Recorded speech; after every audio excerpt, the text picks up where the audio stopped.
Hello everybody, this week for our final project I will be doing a short review on Reinventing Project-Based Learning by Susie Boss and Jane Krause. Sorry, I went too fast.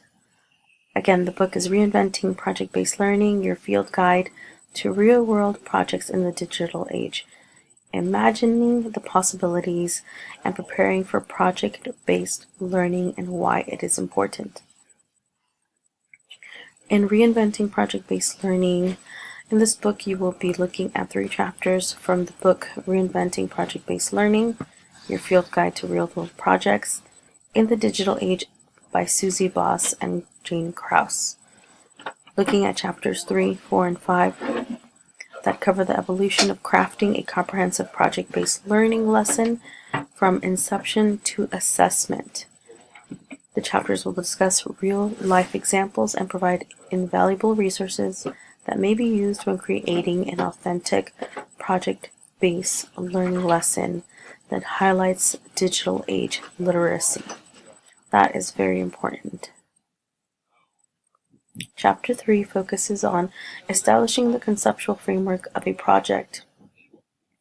Basically, how to set up the initial concept, the initial idea that will get you to form the complete project-based learning. Help identify the central concepts a project should address, basically the skills that you want your students to learn, and later to introduce you to vital online tools that establish a communal forum for creation and feedback.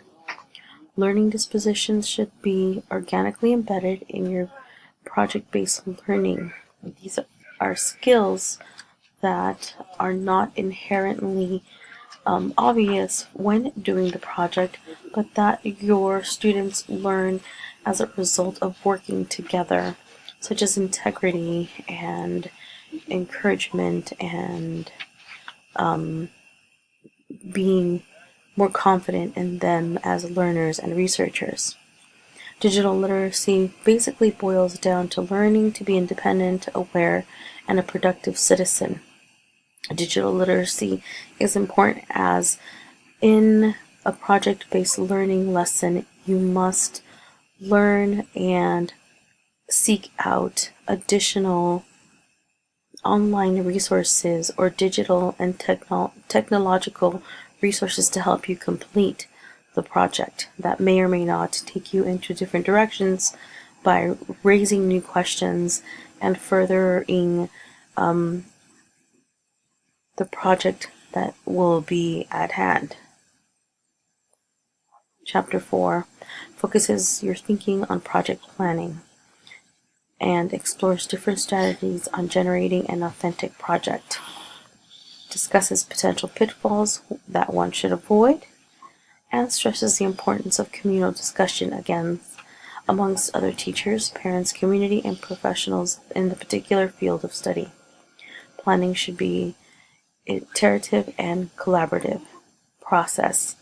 Feedback is imperative at this stage as it'll help guide to how the project will flow and any potential questions that may arise. What they stress in this chapter is that a good project-based learning lesson is strict on the goals that must be met, but also open enough to allow the project to go into different directions. Chapter 4 also introduces the project sketch, which is basically a brief summary of what the project will look like and what it will address.